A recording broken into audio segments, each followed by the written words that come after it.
Well, the word resilience comes up yet again as bond yields push ever higher. But with Mr. Powell due to speak at Jackson Hole in the session ahead, will the consolidation we're seeing in the US dollar and equity markets persist, or is this the calm before the storm? We answer all those factors and more in the trade-off.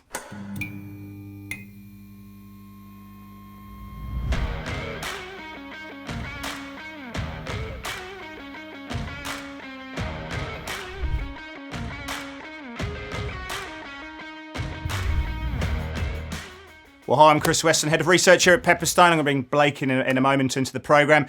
But as you can see here, we've got another action-packed show, a lot to get through across asset class, covering all the landmines and the setups that are coming on your radar and my radar, Blake's radar. So let's get to it. Blake, welcome to the programme.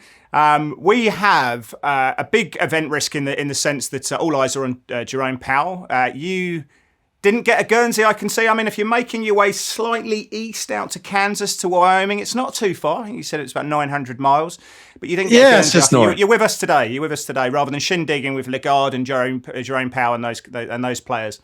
You know, even at 50 years old, I'm too young and I'm too good looking to be invited. I mean, let's just face the facts. All right. Do you reckon that's it? They just went, what's the criteria for coming along? You got to be ugly. Yeah, ugly and over 65. Blake's not getting his Guernsey today. Yeah, I'd like to say it's the same thing as well. I'm 42 and I've got a few years to catch up, but I didn't make the cut either, mate. To be honest, which is great because I get to spend it with all the viewers here today. And if you're watching the program, smack the like button. We'd appreciate that 1 second. Obviously, if you leave your comments, we'd love to get to those. Whether you want to give criticism or whether you want to give us some praise, or whether you want to weigh in on the debate in global markets, we want to hear from you. So get in on the mix. Anyway, let's go to Topical Thunder and let's see what's making the news today. Yeah, Blake, I talk about sentiment each week. It seems to be my sort of default starting point, to be fair. But, markets are fear and greed, right? They are based on sentiment. So I think it's a great chance just to start, get a bit of a health check of the market, a bit of fun, take the sort of pulse of what's going on at the moment. And I used resilience in the synopsis in the earlier part there. And I think that's part of things. UK gilts overnight were up 22 basis points, a material move. We've got Citigroup talking about 18% CPI numbers in the UK in the Q1. We've got sticky inflation in the US, about 6%. We've got moves that are happening in China. Equity markets continue to grind higher. US Treasuries in twos are breaking out at the moment. You've got the breakouts in 5-year Treasuries. We're talking about very aggressive rate hikes coming in a number of central banks, Europe, Canada, the US, all these factors. But yet the equity markets are just consolidating at the moment. Is this the calm before the storm, should we say? Or are we, is there a reason just to consolidate after the nice run we've seen? I think, well, first of all, I think that we do. The markets always tend to be more optimistic than I think, even as dire as some situations might be, in the face of, rates going higher and central banks being pretty adamant about raising rates.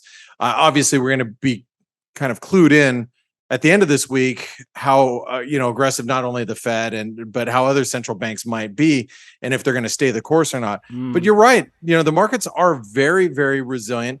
I do want to talk about sentiment in a little bit in the next segment or in a couple of segments. I'm going to talk a little bit about it. But I was actually just chatting with somebody else today, Mark Chandler of Bannockburn Forex, and talking to him about how resilient the equity markets are. And the fact of the matter is the markets always try to find the goodness in what's happening. So maybe it's just that optimism that with inflation looking maybe a little peaky, that central banks might back off their rhetoric a little bit. Maybe that's it. Yeah, maybe.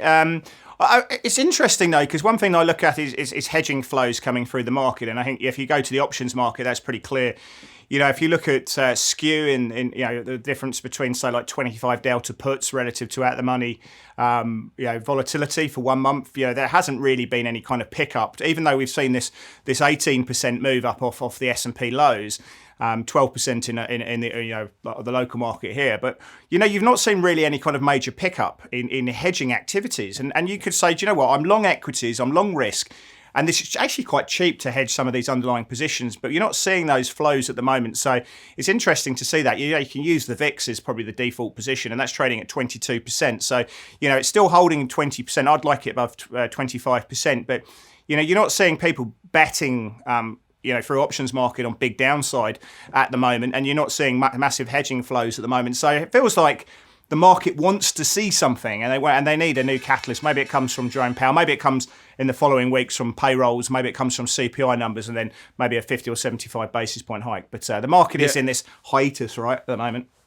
It is, and that's an interesting observation you make about hedging, because after this huge rally off of the lows that we've seen, it's surprising that we haven't seen it. But let's turn our attention to Jackson Hole, because obviously that's the talk of the town.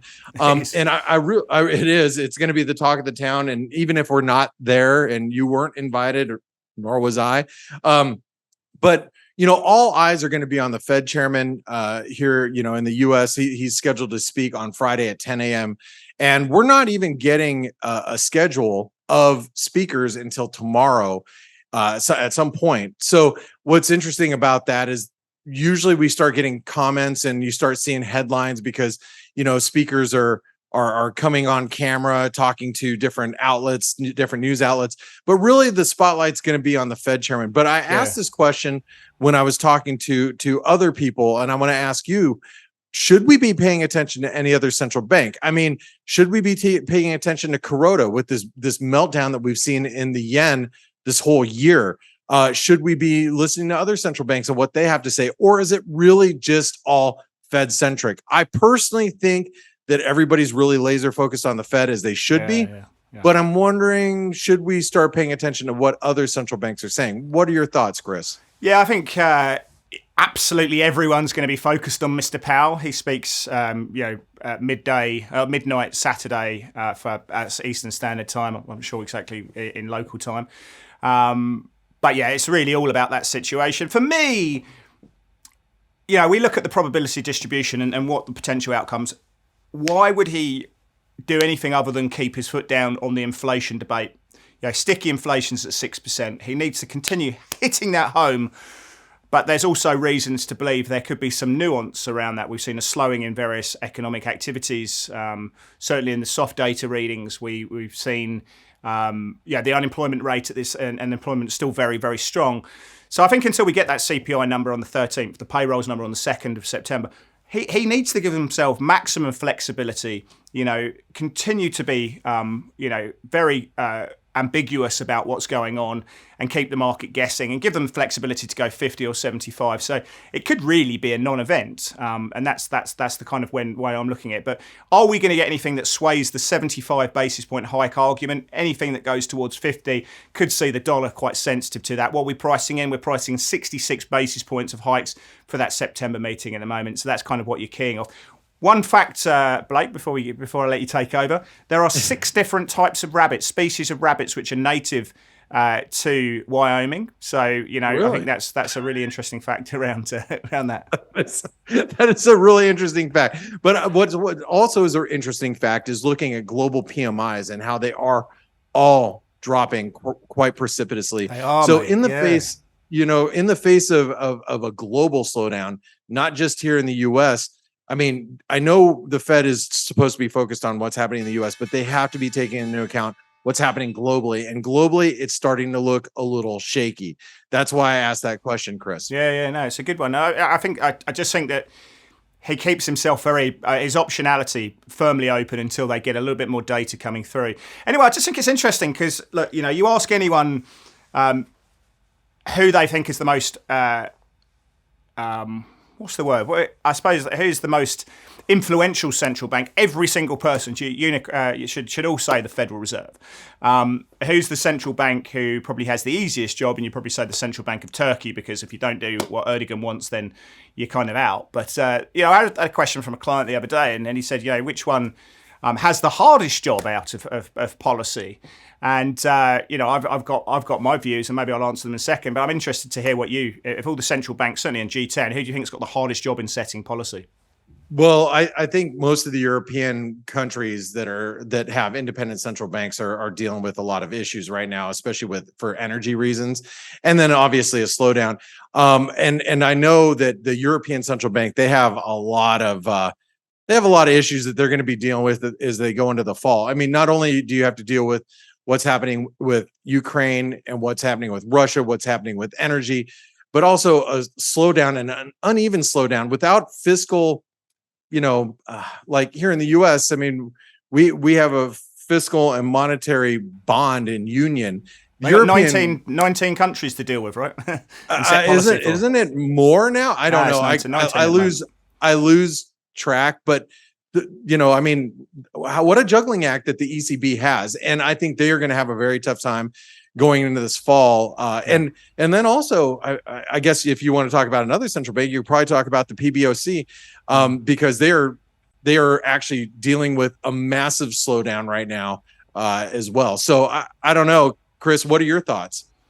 Well, I would go with the Bank of England, and I think that you make some really good points around the ECB. And the reason I think is the best way to look at this is which is the central bank which has the biggest range of potential outcomes that happens in 2023-24. And for me, that's the Bank of England. And you go back to Citigroup's call earlier this week that they could see CPI numbers of 18% and RPI 21%. And you could make a policy, you can make a case that the Bank of England could be cutting rates in late 23, but they could also be putting the bank rate up to 6%. So I think the best way to answer this question, and the way I sort of coined it to the client, was what central bank has the hardest job in forecasting economics and then forecasting where rates could be, because the range of outcomes are so wide, the distribution is so wide, and for me that's the Bank of England. So we're going to see a recession playing through. We know that at the moment they haven't capped energy prices, but they may do. But the energy off-gen energy from suppliers to households is going up at a rate about 25% per quarter, and that's just crazy, right? So then you've got very, very high inflation is negative for a currency, in my opinion, because it just it changes behaviours. You get this demand squeeze. So I just think the best way to answer that question is what central bank has the biggest potential range of outcomes, ranging from significant rate hikes to potential cuts, and the market's pricing about 60 basis points of cuts. For me, the Bank of England is probably the one there that has the hardest job. It's going to be making policy up on the fly, right? You're going to be taking Andrew Bailey's job shortly, I see. I'm too good looking for that job, mate. That's what they said about Jackson Hole. I'm telling you. All right, let's turn our attention to the dollar. So, the dollar has been on fire this last week, and it actually rallied quite substantially, even more than I thought it was going to. And we rallied towards that all-time high. So I got to ask this question: do we have a double top, or do we have a blow-off top? And I think I think it's a valid question. I think we're going to actually have the answer probably after this week, I'm assuming. Yeah. But I mean, the dollar has been damn strong and damn resilient, and for a lot of good reasons. Yeah. But at what point do you say, okay, other central banks are going to trying to play catch up right now as inflation starts to hit double digits in the UK, or you've got the ECB that's got to choose between inflation or growth, and they're probably going to have to go the inflation route. I mean, does the dollar actually break out and just start screaming and be a real big negative? I'll tell you there's two things. So, two things. Yeah. Neil Kashkari spoke this week and actually brought up the dollar and how it's impacting. I know. But it's the first. He was in the Mummy. Guy was at a rock. He was a movie star before being a central bank. I know. But it's the first proper Federal Reserve member who started really focusing on it. So the dollar now is getting a talking point, and how it impacts inflation. I don't think they're going to do anything about it at the moment. The second thing is what's happening in China. I think the rally that we'd been seeing in dollar CNH, the offshore yuan, had been at the backbone of the dollar moves more broadly. And overnight, what we've seen is the Chinese authorities basically saying to Chinese banks, stop shorting the yuan. But at the same time, coming out and saying they welcome the yuan depreciation, the yuan weakness. So it's kind of counter.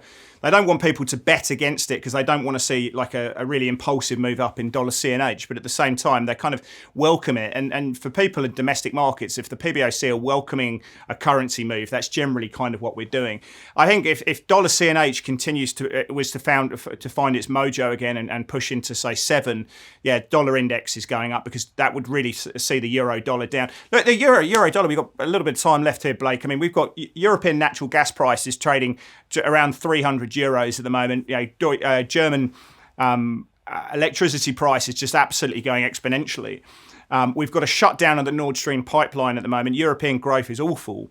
But euro, I think, whilst it's broken down, it looks like it's hold parity, it's actually holding up far better than what you'd imagine, right? It is, and we talked about this last week. Like you throw everything at the euro, and it's still holding up around here, and I don't get it. And I thought we'd be trading lower already, but we haven't. And you're right, so it is holding up, and that's why I'm getting a little skeptical of the dollar. But I think we're going to have a lot of answers going into this next week after the Jackson Hole Symposium. That's right, mate. We'll keep an open mind, is all we say. So you can hate the euro as much as you possibly can. But when the price action tells you to change ship, you've got to respect that. Anyway, let's go to the charts that are on our mind at the moment. Let's go to that's the setup.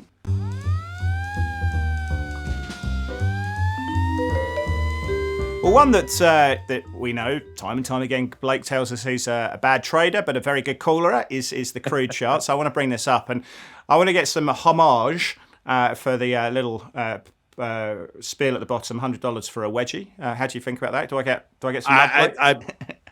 Hat tip to you, Chris. Yeah, all right. Anyway, so we've broken out of the bullish wedge, and there are wedges popping up all over the shop, whether it's bullish or bearish, and I think crude's one that's interesting. Now, the fundamental news, of course, this week is that the Saudis have come out and talked about the dislocations between fundamentals and the futures market, and so that they could potentially look to change the output settings, i.e. lower the output effectively to change the supply-demand imbalance that's playing through. And of course, the market has responded, and we can see it's broken the downtrend. We've made a higher high. It looks like it's just sticking its head above the precipice of that recent swing high. Rate of change is moving to the upside. We've got the short-term moving averages crossing over. So again, from a momentum sort of perspective, it's doing the right things. And then of course you've got the pattern for you pattern heads out there. It's broken out of the wedge. So it looks pretty bullish, and $100 seems like a reasonable call. Blake, tell me I'm wrong. No, here's the one thing that's, I don't know if it's on your chart. It's hard for me to see. But the 200-day moving average comes in right around 96. So I think it's a pretty easy trip to get from 96 to 100. And I think above the 200-day moving average, you're going to get some systematic buying coming in. And it is held up pretty well. I thought we would dip into the 70s. And then I was going to be a buyer if we dipped down to the 70s. But we held 85 really well. And, to be perfectly frank here, coming out of a descending wedge like that, 100 would be an easy target, maybe even higher than that, Chris. Yeah, I think it's important as well. I get a lot of people saying to me, Chris, why do you always use daily charts in the show?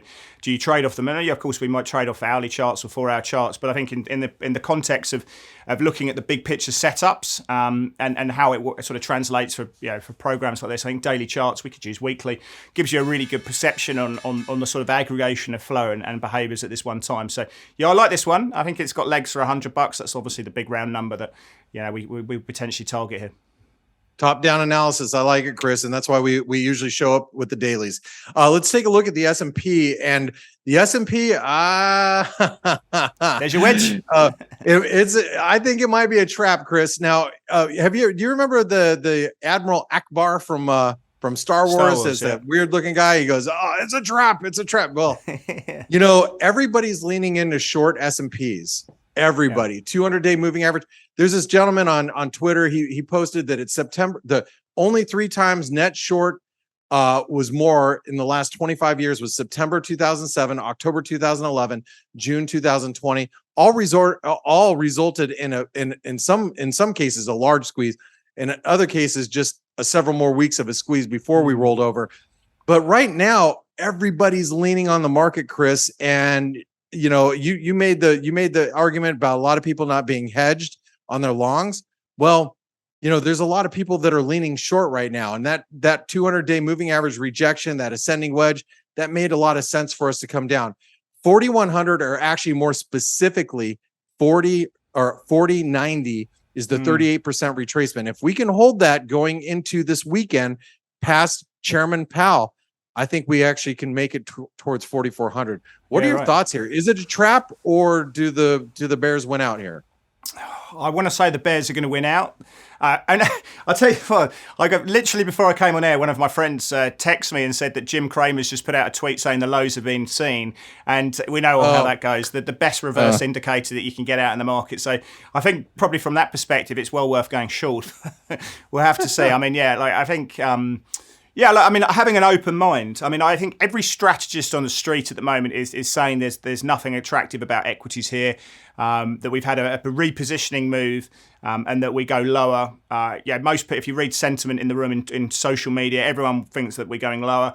So from that perspective, maybe we go higher, or just because of the too many rats on one side of the ship, that ship will tip effectively. So we'll see. I think keeping an open mind, but I still think that right now that tactically it feels like there's more downside risks than there are upside risks when you're looking at the distribution. We'll have to see. Good one there, Blake. Again, the wedge charts come out. That price action and that setup needs to be respected. Sure. Let's have a look at the quid. Let's have a look at, what do you call it, the guppy, or is that sterling yen? No, that would be the pound yen, but it's the sterling. I like it. Yeah, look, I mean, I'm generally bearish on the pound. The question is we as traders, right? We live in the future. We live 12, 18 months ahead. So all these factors that I talk about, with very, very high inflation, what does that mean for the social fabric of the UK? We had a great question, I think, from Chris Price about what happens with Liz Truss coming in, Rishi Sunak coming in. What does that mean? Look, there is going to be big fiscal stimulus, and Liz Truss has pretty much got this in the bag, if you believe the polls.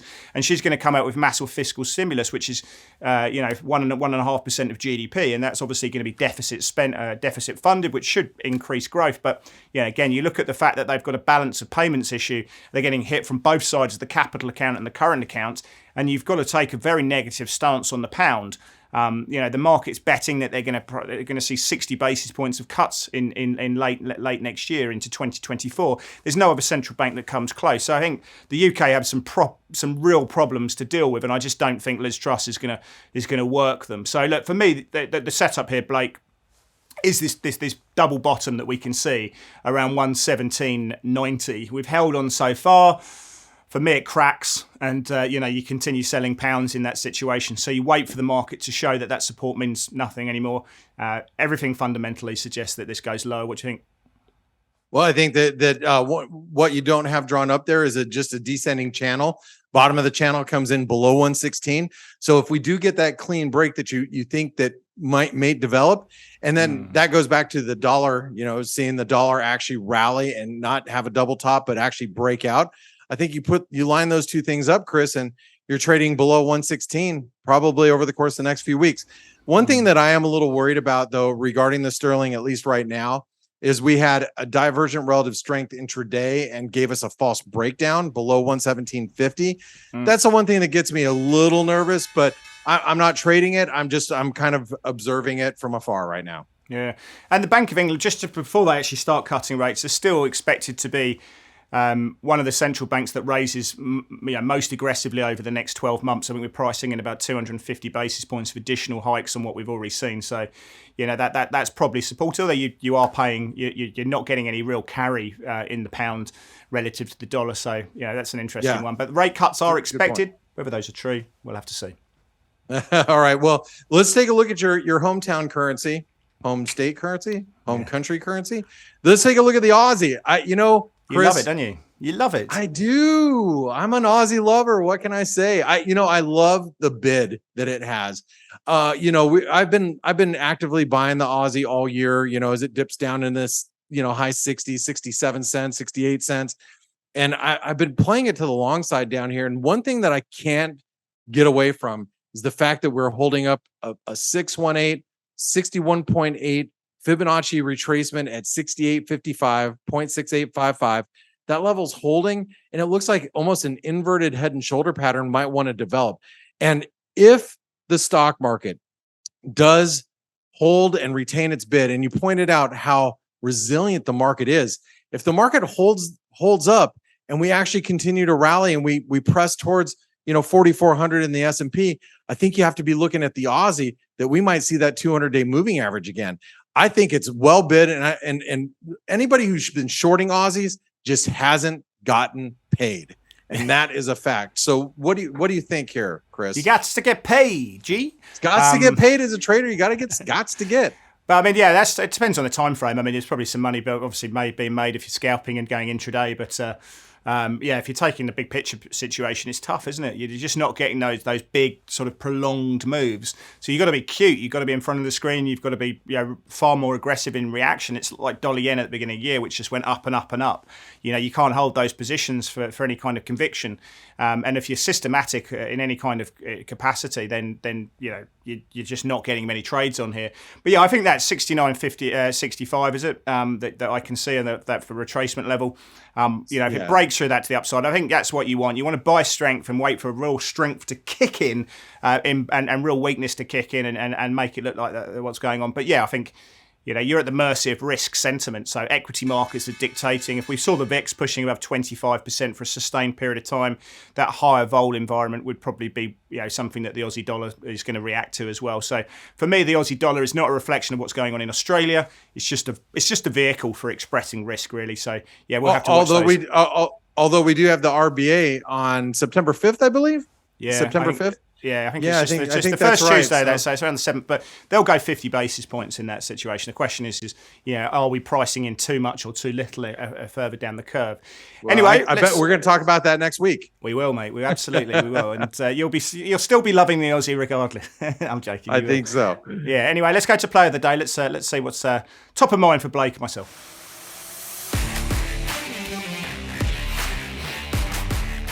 Yeah, look, Blake, I quite like the CAD. I quite like the Canadian dollar. I think when they have their next central bank meeting in September, they'll probably go 75 basis points. Market's pricing about 69 basis points there. You've got that exposure towards North America. So when the US is doing well, Canada is a proxy of that situation. We've talked about the oil breakout earlier, and the Canadian dollar wears a decent sort of correlation to oil. I've talked about my disdain for the pound. So when you sort of marry the two up together, you've got yourself a fundamental view. Now I look at the technicals, and what does it tell me? The price action is breaking through those support levels. It's making lower lows. It tries to rally. The sellers smack it back down straight away. It's doing everything that I need it to do. The fundamentals are aligned with the technicals. I've got myself a fairly clear stop loss. Well, I want the 3-day to close back above the 8-day exponential moving average, and that will take me out of shorts. But I think this one could kick on. I don't know. I mean, who knows? We don't prophesize in this kind of world. But I think this has got something like 152 below, written all over this. I think this one goes lower. The technicals and the fundamentals align.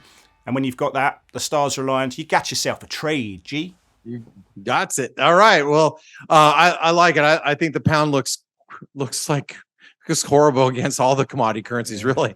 So pound Canadian, why not? So let's take a look at the Euro Swiss. I'm going to turn it over. This is going to be my cute trade of play of the day, because I actually have been playing wedges it everywhere. It's a wedgie, but it's a descending wedge, which is typical of reversal patterns that go the other direction. Whenever you have a descending wedge, they tend to move up. So once you come out of it, and what happens to be there is the 161% extension of the last move higher that we had from March to, I think it was June. Yeah, March to June. We're hovering around that 161% extension. We're testing the upper end of that wedge. And I know, Chris, you've been all over Swiss franc strength for the last couple of months. We went for almost 3 or 4 weeks of you just constantly saying buy Swiss, buy Swiss, buy Swiss, and it's been a great call. But now I think there might be a little bit of a pullback, and we get above 97 cents, we might see 99 cents again. So it's one of those things that I'm looking for, just a quick, short, cute retracement trade. Yeah, nice. Well, that's an interesting one. I don't really use RSIs for anything else other than divergence, Blake. I think they're very powerful, especially if you had to get like triple divergence. So that's really got me quite excited. I've got this one on the radar. I think this is a great little setup as well. So you've got to respect the flow. When the bears can't take that down any further, then you've got to respect and react, right? So I think that's a great little setup there for people to look at. Anyway, if you're still watching us, give us a like. If you want to leave some comments about any of the trade ideas, whether it's crude, whether it's to do with equity markets and consolidation, what you think ahead of Jackson Hole, what you think about Blake's Euro Swiss trade, which looks like it's a winner to me, but one that needs to play out. Leave a comment there, and we'd obviously love to get back to you when we can. Anyway, thanks for watching the trade-off. We'll see you guys next week.